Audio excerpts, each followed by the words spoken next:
The restaurant buzzed with laughter and clinking silverware, but at one table near the back, a woman's trembling hands betrayed the storm inside her. She set down a tray of food, her eyes fixed on the floor, afraid of meeting anyone's gaze. To the world, she was just a waitress, frazzled, underpaid, invisible. But in that quiet moment, when her shoulders slumped, and her lips pressed into a thin line of shame, it was clear she carried far heavier burdens than spilled coffee or late orders. Everyone around her saw nothing unusual, just another tired worker. Everyone, except one little girl. That girl didn't see the stains on the apron, the messy bun, or the worn-out shoes. She saw something else, something no one else seemed to notice, and what she saw would change not just the waitress's day, but her life. Before I take you further into this heart-stirring story, I want to ask you, if you believe in kindness, in second chances, in the power of truly seeing someone when the world looks away, please take a moment to like this video, share it with someone who needs hope, leave a comment, and subscribe to our channel. Together, we can spread stories that remind us of the good still left in humanity. The waitress's name was Emily. Once upon a time, she had dreams that stretched far beyond the fluorescent lights and greasy smells of the diner where she now worked double shifts. She had studied literature in college, hoping to become a teacher. She loved words, the way stories could lift people out of their pain and into a brighter world. But dreams had a cruel way of crumbling when reality came crashing in. For Emily, that reality was a broken marriage, hospital bills for her mother's illness, and the crushing weight of debt that left her juggling jobs just to survive.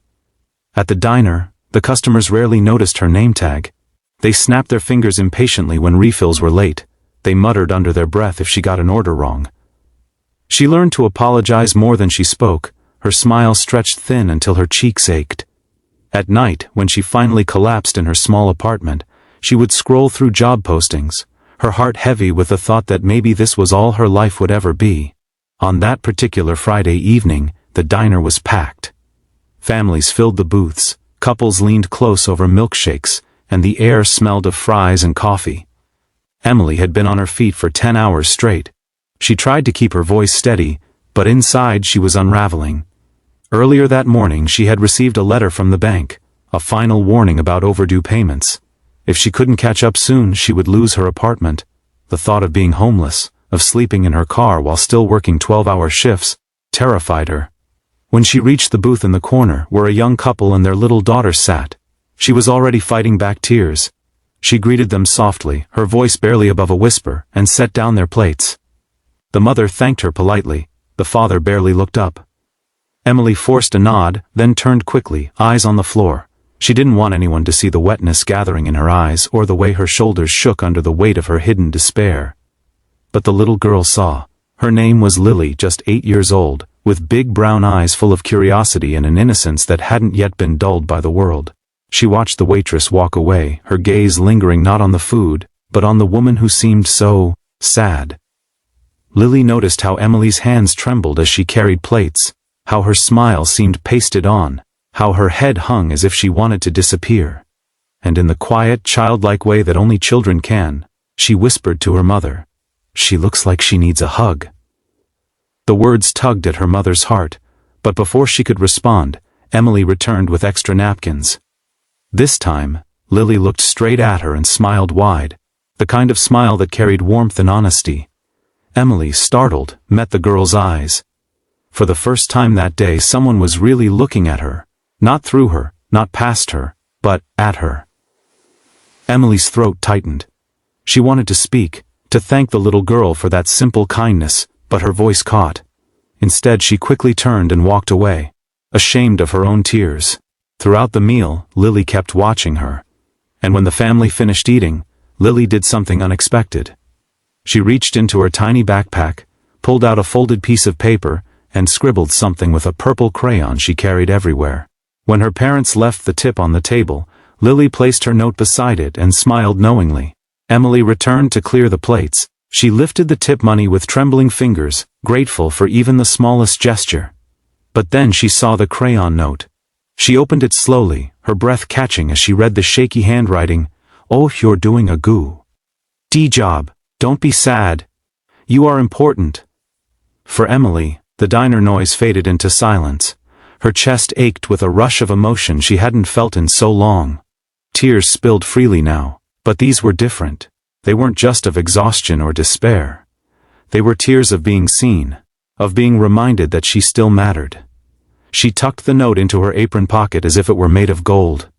That little message, simple and childlike, pierced through the darkness that had been clouding her for months. That night, when Emily finally went home to her small apartment, she pulled out the note again. She pinned it to her refrigerator, whispering the words to herself, "You are important." It felt like a spark, tiny, but enough to keep her from giving up. Over the next weeks, Emily carried that note everywhere. Whenever she faced rude customers, or when exhaustion dragged her down, she would slip her hand into her pocket and feel the folded paper. The words reminded her that someone, even just a child, had looked past her uniform and seen the human being underneath.